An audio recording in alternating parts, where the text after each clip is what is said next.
안녕하세요. 저는 얼마 전 예쁜 손녀를 보게 되어 할머니가 된 60대 여성입니다. 저는 요즘 손녀 재롱에 시간 가는 줄을 몰라요.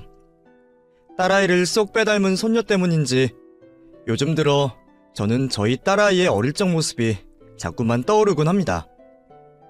그 중에서도 하마터면 제 딸을 떠나보낼 뻔한 그 끔찍한 기억이 떠오르네요.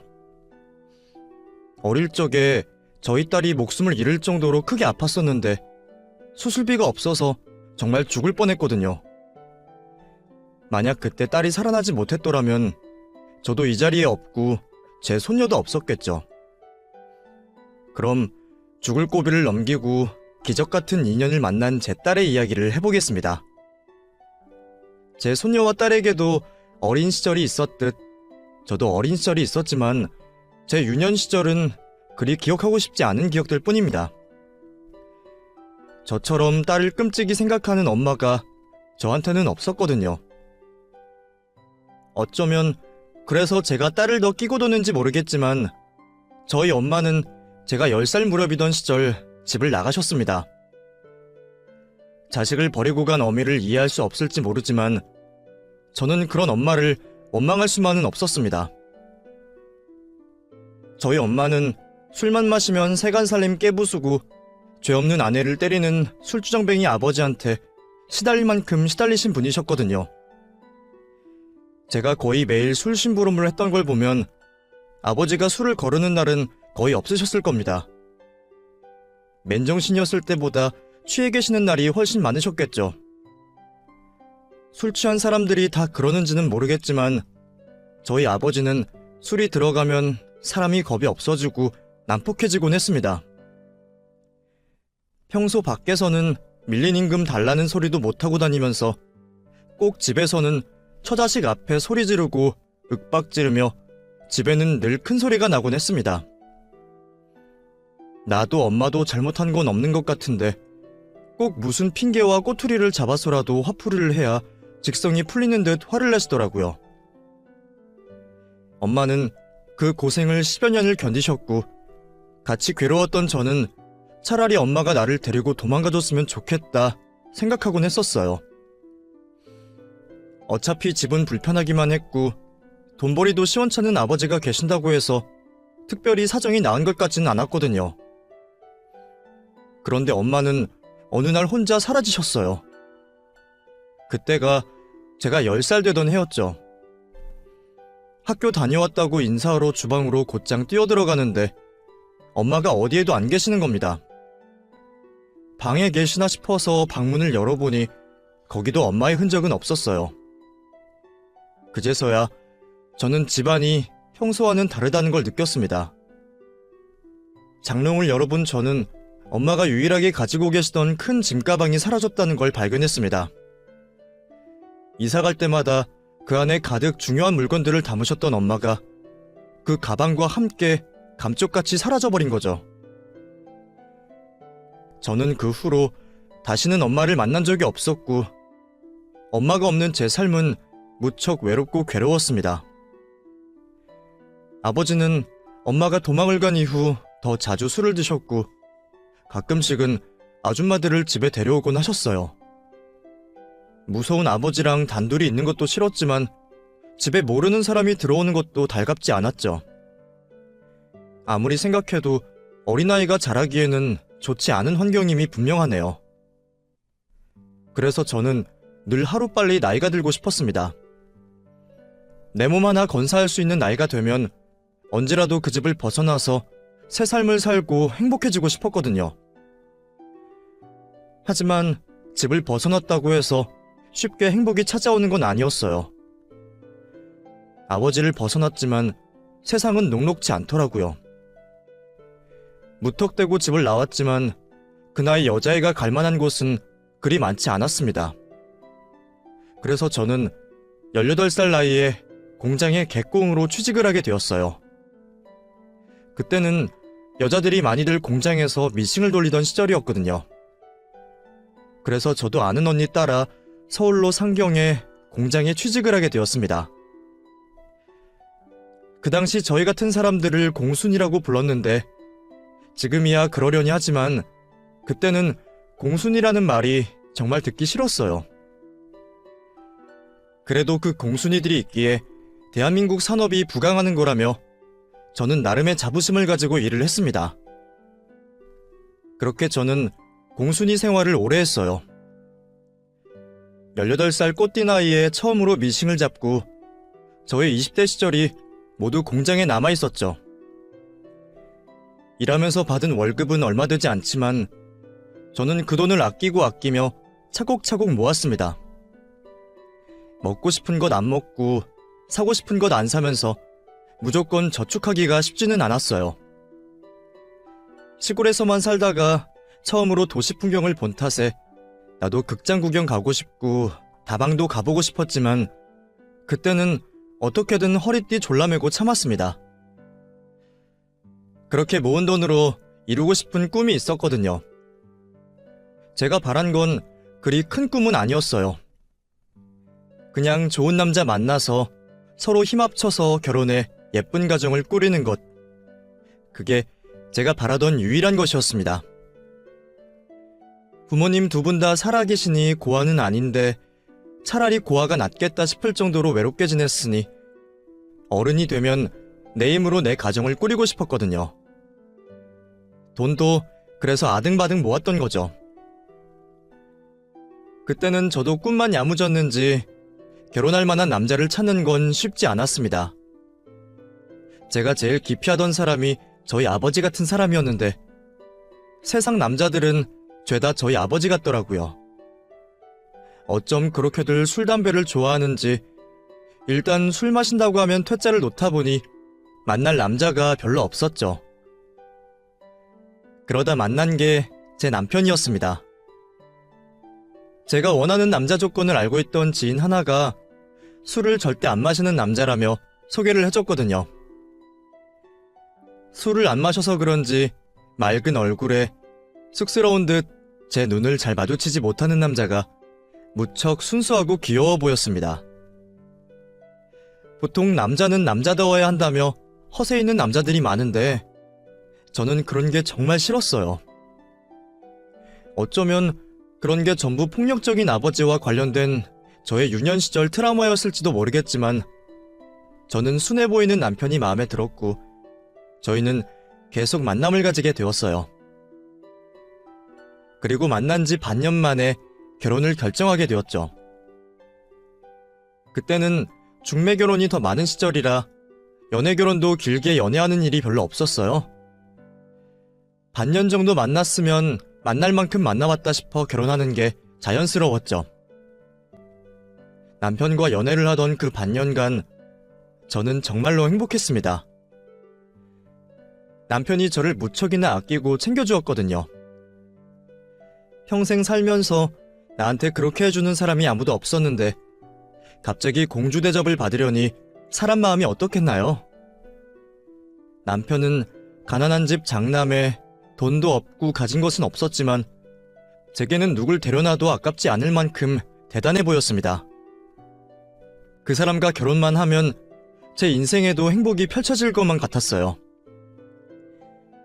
콩 한쪽도 정답게 나눠 먹고 웃음이 끊기지 않으면 그게 행복 아니겠나요? 남편은 늘 저를 웃게 해주고 기댈 수 있게 해주는 사람이었기에 저는 그런 남편과 행복을 꿈꿀 수밖에 없었습니다. 거기다가 술도 안 마시고 친구도 별로 없는 남편은 무척 가정적으로 보였어요. 길에서 아이들만 봐도 눈을 못 뗄 정도로 아이를 좋아하고 저한테도 자기는 아이가 생기면 열과 성을 다할 거라며 말하곤 했었습니다.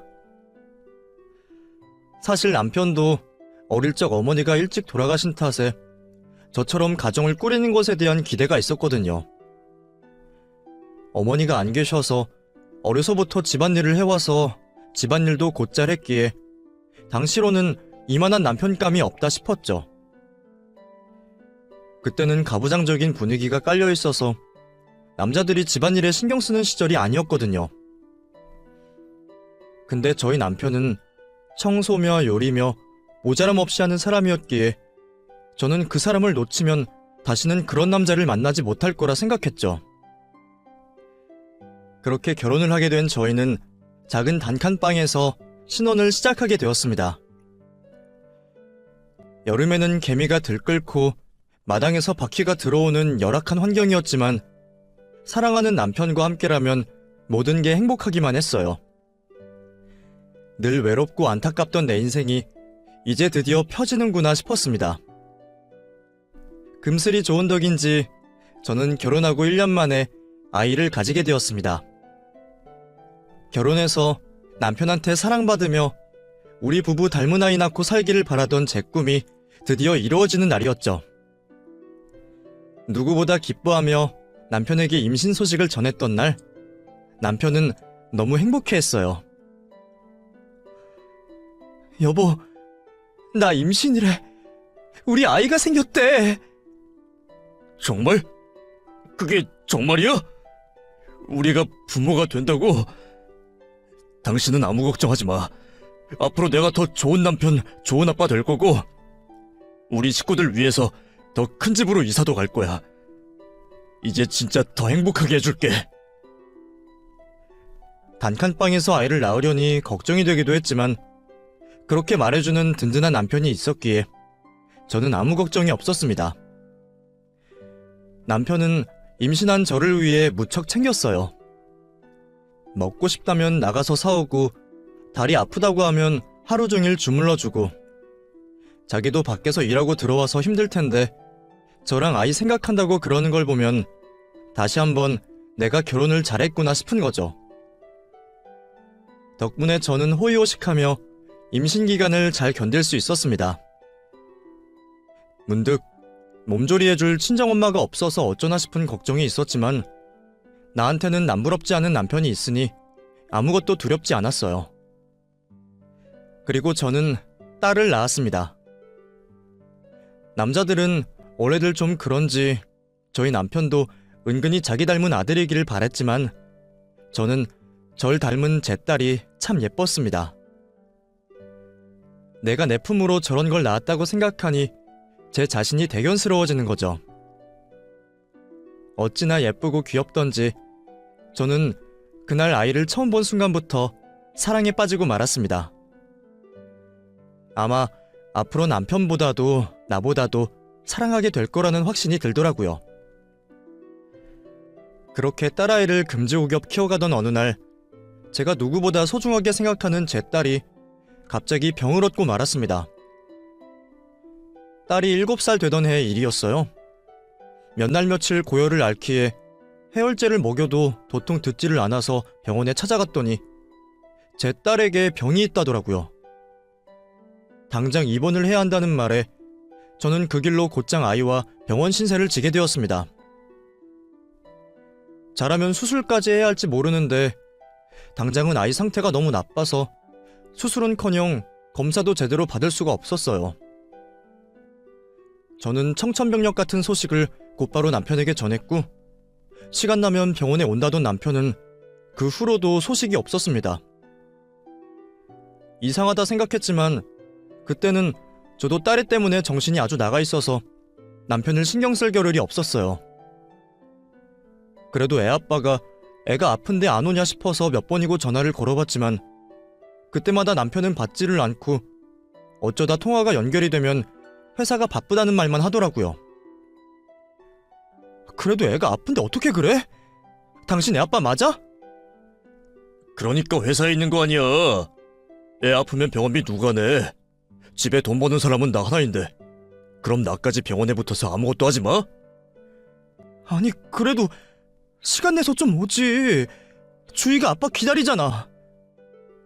나도 시간 나면 갈 테니까 그때까지 애는 당신이 좀 챙겨.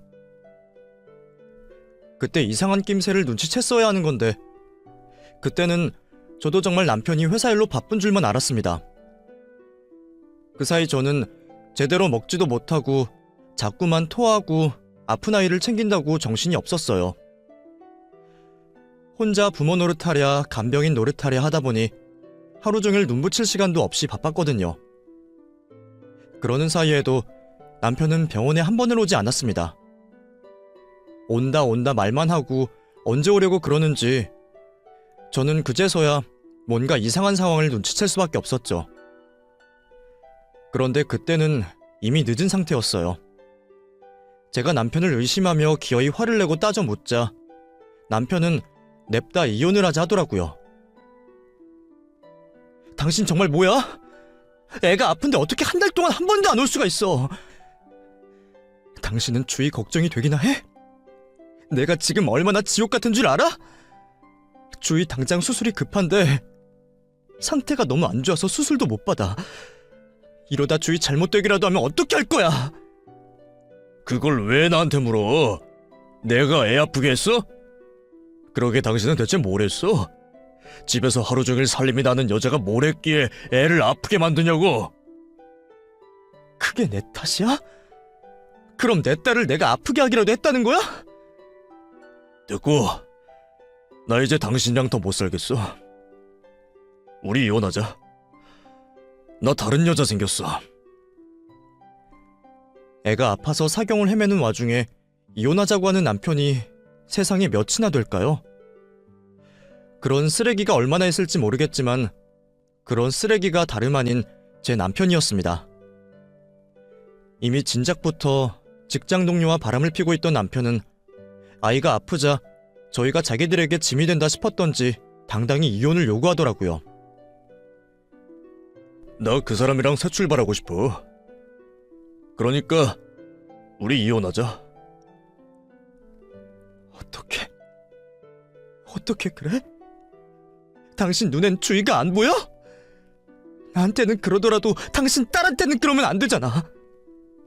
애가 아픈데 어떻게 다른 여자랑 살림 차린다는 소리를 해? 우리가 이혼 안 한다고 애가 낫는 것도 아니잖아. 이혼만 해주면 주위 병원비는 끝까지 책임질 테니까 그냥 이혼해줘. 안 그러면 주위 수술비 어떻게 될지 몰라. 당장 상태 좋아지면 수술해야 한다며. 그 사이에 애 살리고 싶으면 생각 잘해. 심지어 아픈 아이 수술비를 가지고 저한테 협박을 하더라고요. 순순히 이혼을 안 해주면 애 병원비를 안 주겠다고 말이죠. 그동안 생활비는 전부 남편이 관리하고 있던 탓에 제 수중에는 돈 한 푼 없었는데 그런 남편이 통장을 틀어주고 안 내놓겠다고 하면 저도 도리가 없었습니다. 소송을 쉽게 할 수 있는 것도 아니고 당시에는 남편 말을 듣는 수밖에 없었죠. 결국 저는 남편이 요구하는 대로 이혼 서류에 순순히 사인을 해주었고 남편이 아버지로서 마지막 도리를 지키기를 기다렸어요. 그런데 그놈은 정말 재활용도 안 되는 놈이었더라고요. 제가 이혼 서류에 도장을 찍어주자마자 전 남편은 회사까지 그만두고 영영 잠적을 해버렸습니다. 번호가 바뀐 남편의 전화만 계속 두드리며 얼마나 애가 타는지 몰라요. 아무리 그래도 아빠로서 마지막 도리는 할 거라고 생각했는데 그 사람에게는 저와 딸애가 짐이었던 모양입니다. 나한테 다 해줄 것처럼 굴던 사람이 어떻게 이럴 수 있는지 도저히 믿기지 않았죠. 그렇다고 제가 아픈 아이를 두고 병원 밖으로 남편을 찾으러 다닐 수도 없고 당장 아이는 수술을 해야 하는 상황에 정말 미칠 것 같았습니다. 돈은 한 푼도 없지, 수술을 못 받으면 아이는 죽는다지. 이걸 어떻게 해야 할지 답이 없는 상황이었어요. 내가 가진 것 다 팔고 끌어봤자 그동안 밀린 입원비도 해결이 안 되는데 당시에 몇백만 원 하는 그 큰 돈을 제가 어디서 구하나 말이에요. 아이 앞에서는 티를 낼 수 없던 저는 매일 밤마다 병원 마당 구석에서 숨죽여 울곤 했습니다. 오죽하면 종교도 없던 제가 하늘에 빌어보고 사정하고 별짓을 다 했죠. 그러다 어느 날 우는 저를 달래주는 한 사람을 만났어요. 나와 엇비슷한 또래로 보이는 여자였는데 그 여자도 무슨 사정이 있는지 다 죽어가는 모습으로 있더라고요. 자기도 상황이 그리 좋아 보이지는 않는데 누가 누굴 걱정하는지 저한테 무슨 일이 있냐 묻는 물음에 저는 저도 모르게 제 기구한 사정을 털어놓았습니다. 어려서 엄마가 도망가고 주정뱅이 아버지랑 살다가 이제는 남편까지 바람나서 아픈 애 버리고 도망가 버리고 수술받아야 살 수 있는 아이는 곧 죽을 날만 받아놨다고 말이죠. 그 사람도 제 사정이 딱한지 저를 한참 토닥여 주었지만 그 사람도 제게 도움을 줄 수는 없었습니다. 그래도 누구한테 말을 하고 보니 마음은 좀 풀리더라고요. 하지만 제 마음이야 어떻든 무슨 상관이겠어요.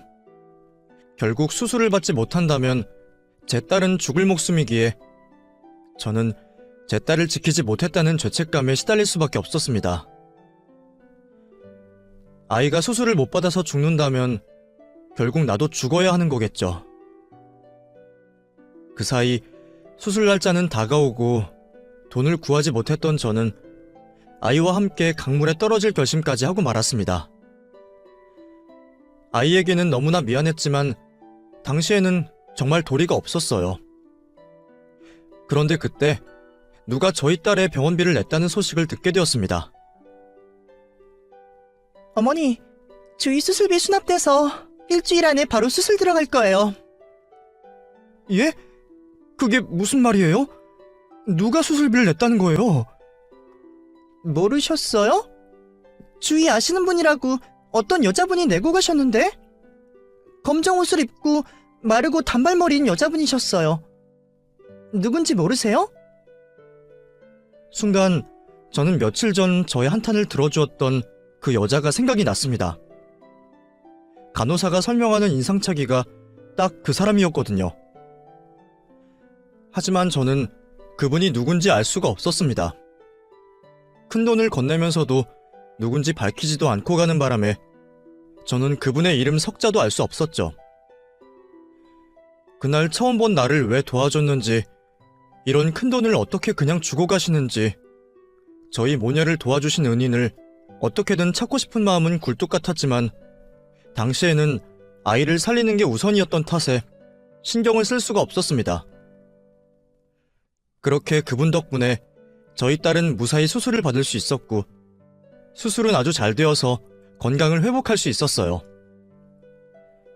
정말 죽기까지 결심했던 제게 이런 기적이 찾아온다니 저는 저를 도와주신 그분이 혹시 천사는 아닐까 싶었습니다.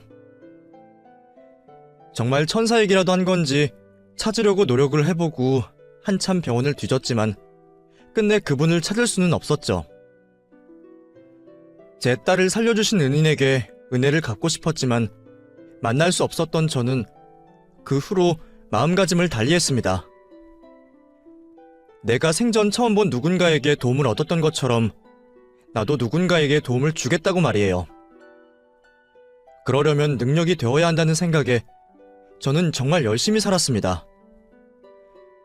남편에게 버림받고 혼자 딸 키우면서 이미 악다구니가 차 있었지만 다른 사람에게도 베풀어야겠다는 생각에 남들보다 2배로 열심히 살았던 것 같아요.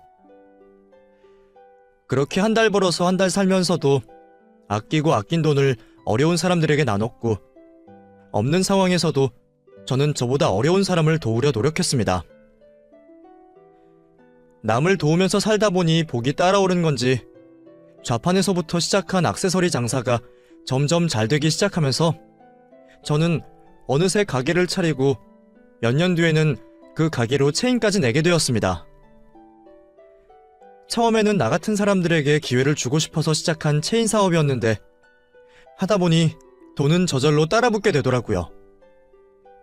덕분에 저는 하나뿐인 제 딸을 어렵지 않게 키울 수 있었습니다.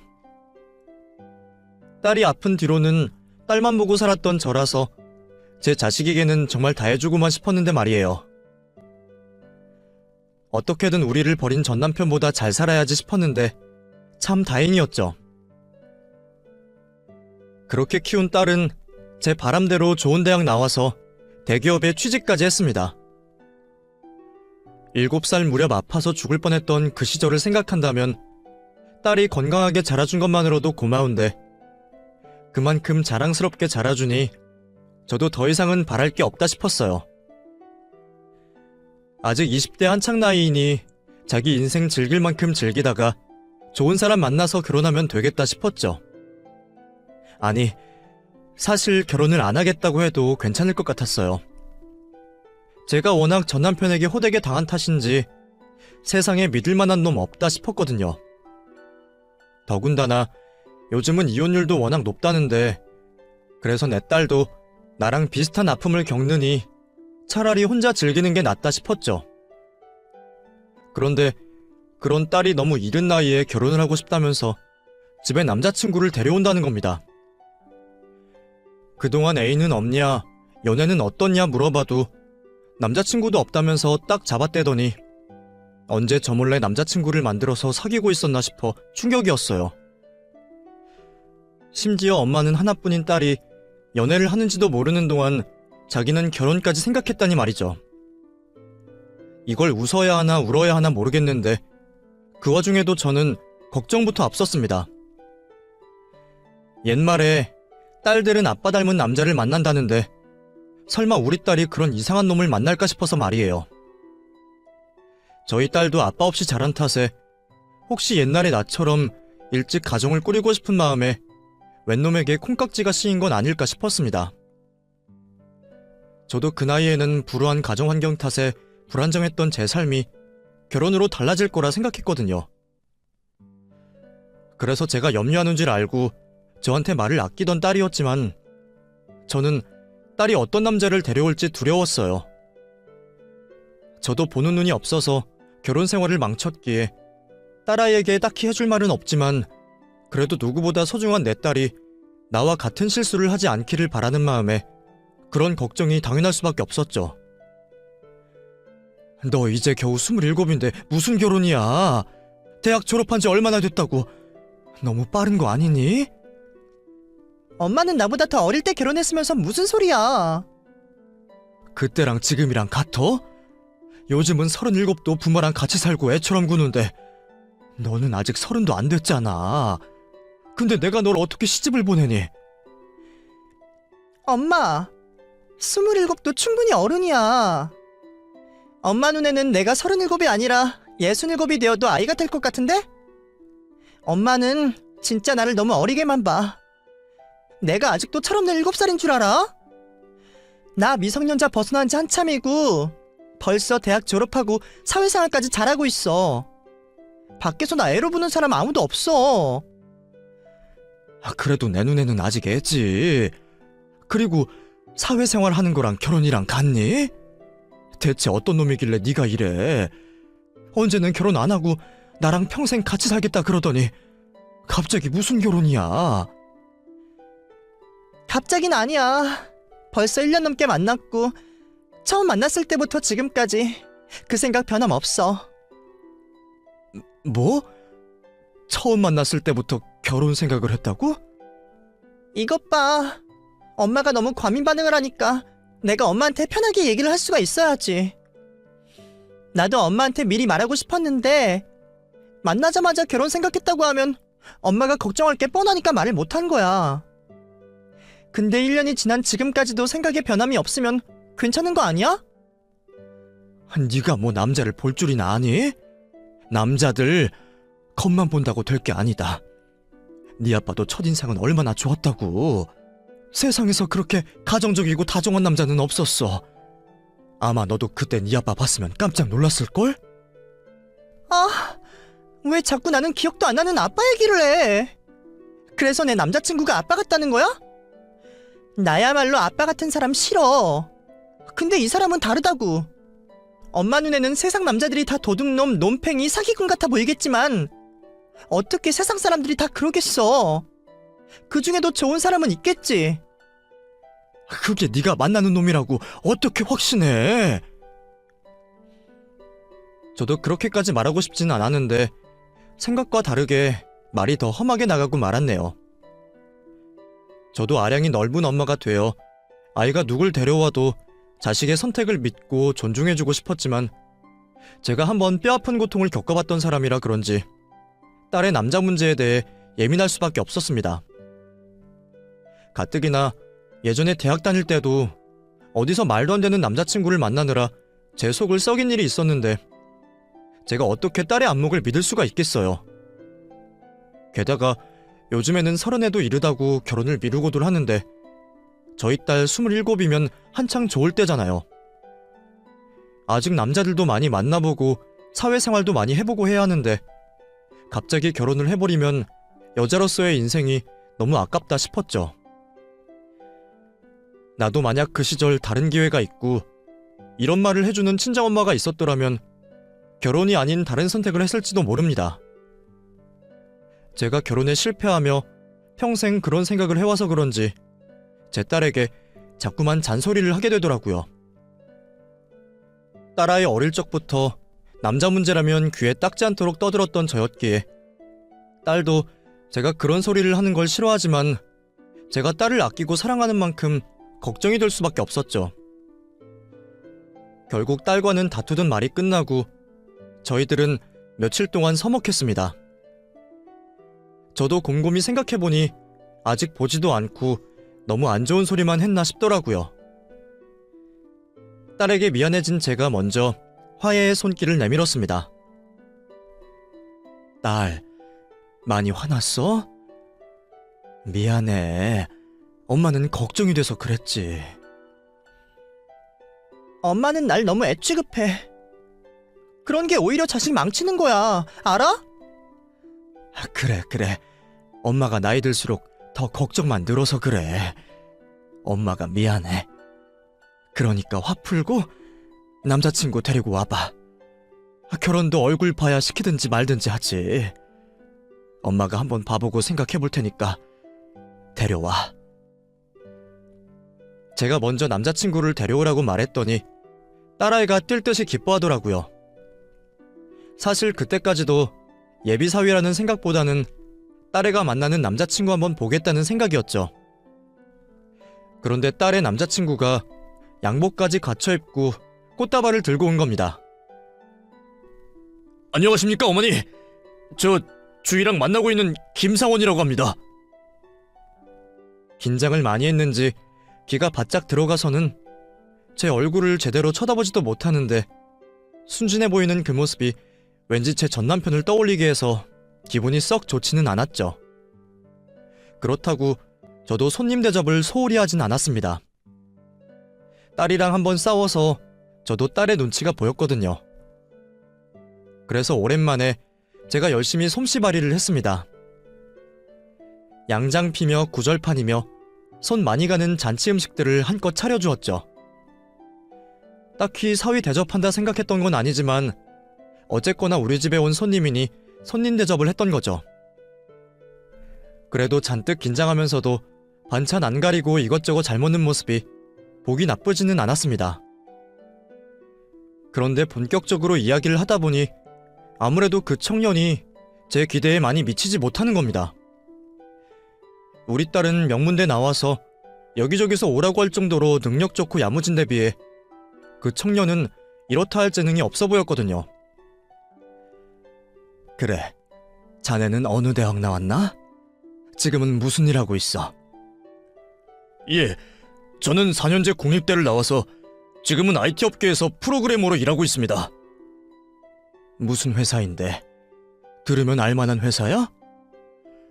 아직 엄청 유명한 회사는 아니지만 그래도 이쪽 업계에서는 꽤 괜찮습니다. 상원 씨 괜찮은 회사 다녀. 그리고 원래 프로그래머는 회사가 중요한 게 아니야. 기술만 좋으면 부르는 게 연봉인데. 그리고 회사가 어딘지 말하면 엄마가 뭐 다 알아? 너는 왜 끼어들고 있어? 네가 남자친구 대변인이라도 되니? 아니, 엄마가 너무 몰아세우니까. 딸애는 제가 자기 남자친구를 구박이라도 할까 싶은지 계속 옆에서 말을 거들며 눈을 떼지 못하더라고요. 차라리 가만히 나 있지 저는 그게 더 꼴보기가 싫었죠. 오죽 못난 놈이면 내 딸이 못 믿어워서 대신 말을 거두나 싶어서 말이에요. 그럼 집은 뭐 하시나? 부모님 두 분 다 계시고? 아, 사실 저도 주희처럼 어머니가 혼자 키우셨어요. 제가 어렸을 때 아버지가 사고로 일찍 돌아가셨거든요. 그래서 그 후로 쭉 어머니와 단둘이 지내고 있습니다.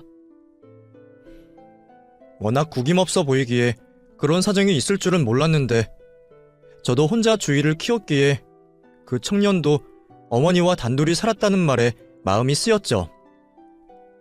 하지만 동정으로 딸의 결혼을 결정할 수는 없는 거잖아요. 들어보니 그동안 학자금 대출 갚느라 아직 모은 돈도 별로 없는 것 같고 우리 딸애처럼 대기업 다니는 것도 아닌 것 같은데 저는 여러모로 아쉬울 수밖에 없었어요. 남녀 평등이라 여자들이 남자들보다 잘 나가는 세상이라고 하지만 그래도 여자는 자기보다 능력 좋은 남자 만나서 든든하게 기댈 수 있으면 좋잖아요.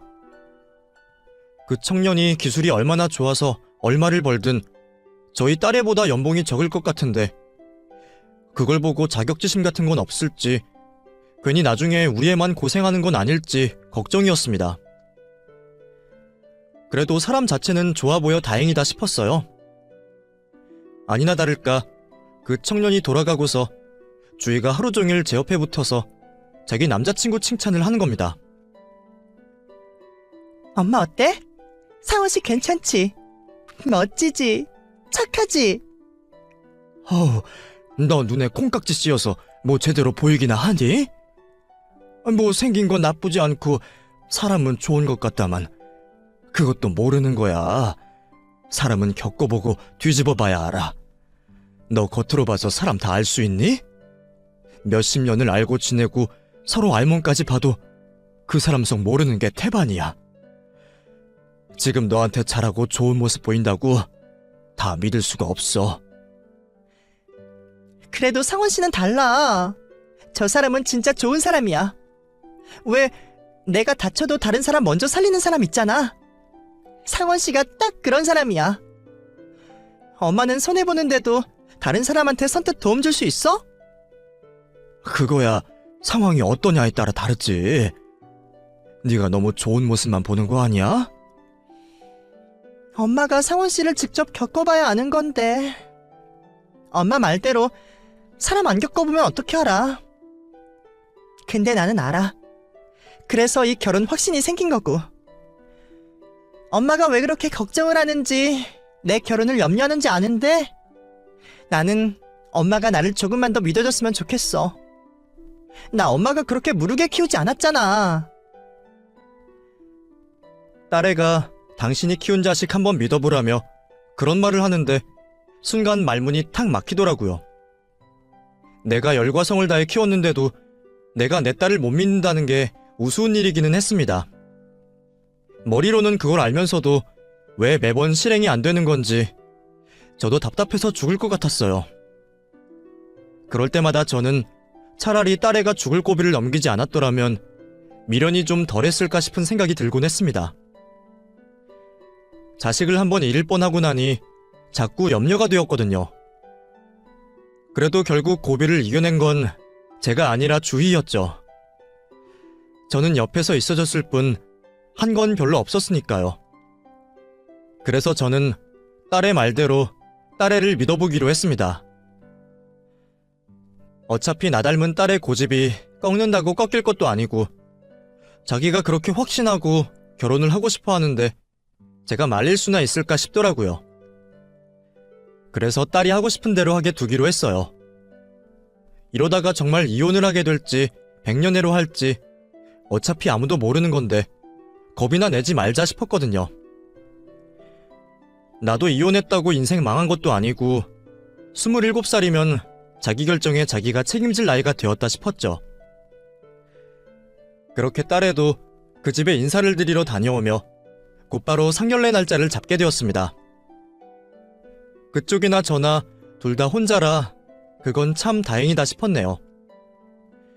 남편을 잃은 방식은 다르지만 둘 다 혼자인 게 비슷한 처지라 생각돼서 그런지 저는 왠지 만나기 전부터 사돈이 편하게 느껴졌습니다.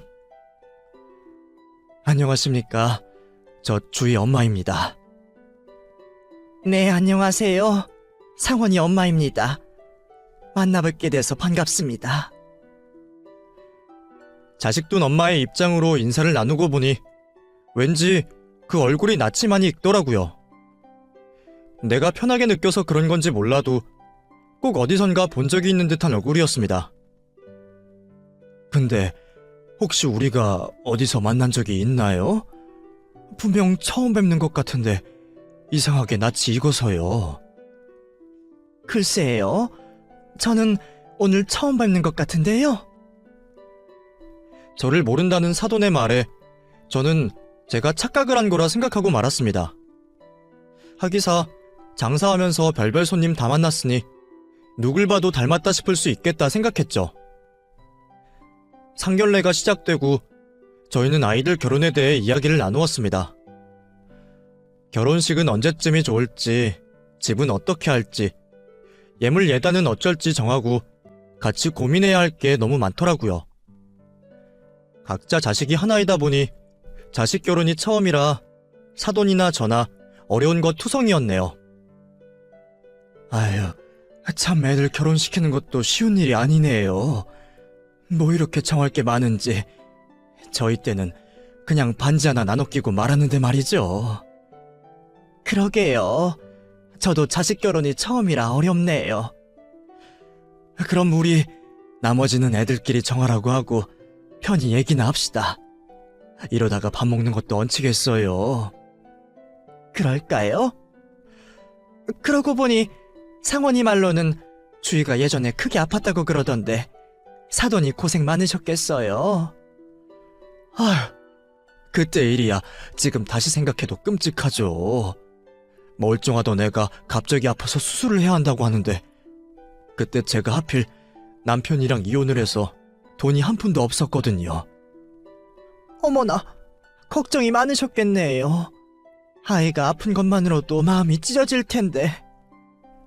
그러니까 말이에요. 남편 놈은 저 자식 버리고 나몰 나라 도망가 버리고 저 혼자 아픈 애 데리고 돈 벌러도 못 나가니 정말 미칠 것 같은 거죠. 게다가 제가 고아나 마찬가지라 어디 손 빌릴 곳이 하나도 없었어요. 이런 말 해도 될지 모르겠는데 그때는 정말 애랑 같이 죽어버릴까 싶더라고요.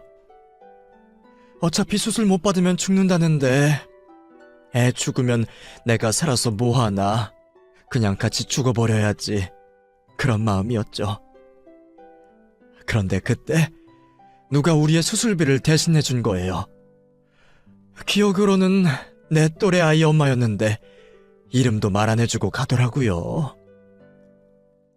혹시 그때 그 병원이 인천에 있는 건가요? 한 20년 전에요. 어머, 사돈이 그걸 어떻게 아세요?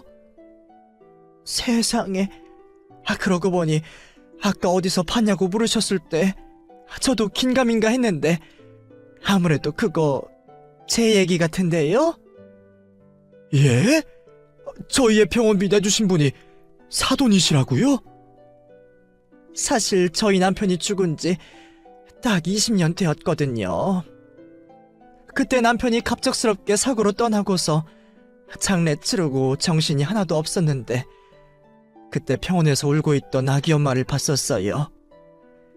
남편 죽은 나보다 서럽게 울길래 무슨 일인가 싶었더니 애가 수술 못 받으면 죽는데 병원비가 없다고 그러더라고요. 맞아요. 내가 그때 그분을 붙잡고 얘기를 했었어요. 돈이 없어서 애를 죽이게 생겼다고. 마침 저희 애랑 나이도 얼마 차이 안 나고 안타까워 보여서 마음이 쓰였어요. 근데 마침 저희 남편 앞으로 보험금이 얼마 나왔더라고요. 애초에 사망보험으로 넣은 게 아니라서 많지는 않지만 어린애 하나는 살릴 수 있는 돈이었죠. 그래서 제가 병원에 그 아이 수술비를 대신 냈어요. 괜히 신원을 밝히면 빚이라 생각해서 부담스러워 하실까봐 익명으로 해서요. 저도 너무 오래돼서 아이 이름이 기억은 잘 안 나는데 지금 생각해보니 주의가 맞았던 것 같네요. 세상에. 오래전 이야기지만 제게는 너무 생생한 그날의 기억이었습니다. 그런데 그런 제 기억과 정확히 일치하는 사돈의 설명에 저는 온몸에 소름이 돋는 기분이었어요. 오래전 내 딸의 수술비를 대신 내주셔서 두 사람의 생명을 살리고 내가 남들에게 똑같이 베풀며 살게 해준 그 은인이 내 사돈 될 사람이라니. 어떻게 우리가 20년 만에 사돈지간으로 다시 만날 수가 있었을까요? 그 당시에는 통성명도 하지 못하고 감사하다는 인사도 제대로 드리지 못해서 평생 갚지 못하는 애를 비처럼 여기며 살았는데 말이죠. 드라마에서도 없을 기막힌 인연에 저는 온몸이 떨렸습니다. 세상에, 그분이 사돈이셨군요. 그때 사돈이 아니었더라면 저나 제 딸은 지금 이 자리에 없었을 겁니다. 정말 죽음을 결심할 만큼 힘든 상황이었는데 아무도 도와주는 사람이 없던 상황에 저를 도와주는 사람이 있다니, 저는 천사일 거라고만 생각했어요. 비루하게 고생만 하다 죽게 된 나를 가엾게 생각해서 하늘에서 마지막으로 기회를 주신 거라고 말이에요. 그게 아니면 믿을 길이 없었는데 그게 사돈이셨다니, 제가 이제 와서 뭐라고 감사를 드려야 할까요? 무슨 말로도 그 감사함을 표현할 수가 없기에 말 대신 눈물만 쏟아지더군요. 저야말로 감사하죠. 주희도 사돈도 살아주셔서 정말 감사합니다. 그때 제가 주희를 돕지 않았더라면 우리 상원이 좋은 인연이 없어질 뻔했네요. 어쩌면 정말로 하늘이 도와주신 걸지도 모르겠어요. 정말 그래요. 이건 그런 게 아니면 말이 안 되잖아요. 어떻게 이런 인연이... 그러게요. 지금 생각해보니 그때 저희 남편이 도와준 건 아닌가 싶네요. 자기는 떠났지만 남은 우리 상원이 좋은 사람 만나서 행복해지라고 말이에요. 따님 잘 키워주시느라 고생 많으셨어요, 사돈. 그날 저는 숨도 제대로 쉬지 못하고 사돈을 끌어안고 오열할 수밖에 없었습니다. 저희가 얼마나 울어댔는지 애들은 저희 분위기에 놀려 아무 말도 하지 못하고 놀라고만 있었습니다. 애들은 그때 너무 어려서 이런 사정은 몰랐으니 더 당황스러웠겠죠. 그러고 보면 정말 신기한 일들이었습니다. 애들이 그런 일을 알고 만난 것도 아닐 텐데 어떻게 하고 많은 사람들 중에 서로를 딱 만나게 되었을까요? 그런 은인의 자식을 진작에 못 알아보고 사위가 마음에 드니 많이 했던 제가 원망스러울 정도였죠. 저는 이 엄청난 기적을 그저 감사하며 받아들일 수밖에 없었습니다. 그 후로는 오히려 제가 애들 결혼을 시키고 싶어서 안달이었죠. 20년 만에 기적 같은 재회가 끝이 나고 저와 사돈은 금방 다시 만나게 되었습니다. 그날 애들 결혼 이야기를 미처 다 끝내지 못해서 만나기로 한 거지만 막상 만나고 나니 또 옛날 얘기를 하게 되더라고요. 내가 사돈께 은혜를 입고 어떤 마음가짐으로 살게 되었는지 서로 오래전 헤어진 친구처럼 그동안의 소식을 나누었습니다. 사실 제가 지금 이러고 사는 것도 다 사돈 덕분이에요. 은인을 직접 찾아서 은혜 갚고 싶은데 그럴 수가 없으니 나도 남들한테 베풀며 살아야겠다 싶었어요. 그래서 열심히 일해서 베풀고 또 일하고 그러다 보니 돈은 저절로 따라오더라고요. 아니에요. 저는 그런 도움받아도 사돈처럼은 못했을 거예요. 사돈이 좋은 분이라 운이 따라온 거지. 아무나 그렇게 되나요? 그러고 보면 사돈은 그런 도움 받으실 만한 분이십니다. 제가 아니더라도 누군가는 꼭 사돈을 도왔을 거예요. 아유, 다 사돈 덕이라니까 그러세요. 저 정말로 사돈 이렇게 만나게 된 게 너무 다행이라 생각이 듭니다. 그동안 제가 직접 은혜를 갚고 싶어서 얼마나 안달이었는지 아세요? 남들한테 베풀었던 것도 혹시 이러다 보면 내게 도움 주신 분께 도움이 돌아가지 않을까 싶어서 그랬던 거예요. 근데 이제 직접 뵙게 됐으니 앞으로 제가 남은 평생 은혜 갚으면서 살겠습니다. 그날 후로 저와 사도는 둘도 없는 친구가 되었습니다. 정말로 20년 못 보고 살았던 친구처럼 남은 평생을 서로 의지하며 살기로 했죠. 그럴 일은 없겠지만 혹시 애들이 이혼을 하더라도 우리는 헤어지지 말자고 약속까지 하고 말이에요. 아마 저희 때문이라도 애들이 쉽게 헤어지지는 못할 겁니다. 사위를 보면 그럴 걱정이 없기도 하고요. 딸아이 말처럼 사위는 요즘 보기 드물 정도로 좋은 청년이었습니다. 하긴 그 어머니 밑에 낳은 자식이라면 당연히 그럴 수밖에 없겠죠. 그래서 저도 이제는 사위를 제 아들처럼 생각하고 있어요. 이제는 딸보다도 사위랑 자주 만나서 오히려 딸이 질투를 할 정도네요. 내가 제일 아끼는 그 아이들이 이제는 아이까지 낳고 저희도 할머니가 되었네요. 아이를 본다는 핑계로 저와 사도는 요즘도 매일같이 만나고 있습니다. 그리고 나중에 몸이 불편해지면 같이 실버타운에 들어가기로 했어요. 물론 돈은 제가 내기로 하고요. 생명의 은인에게 그 정도는 해야 하는데 제가 이러려고 돈을 벌었구나 싶더라고요.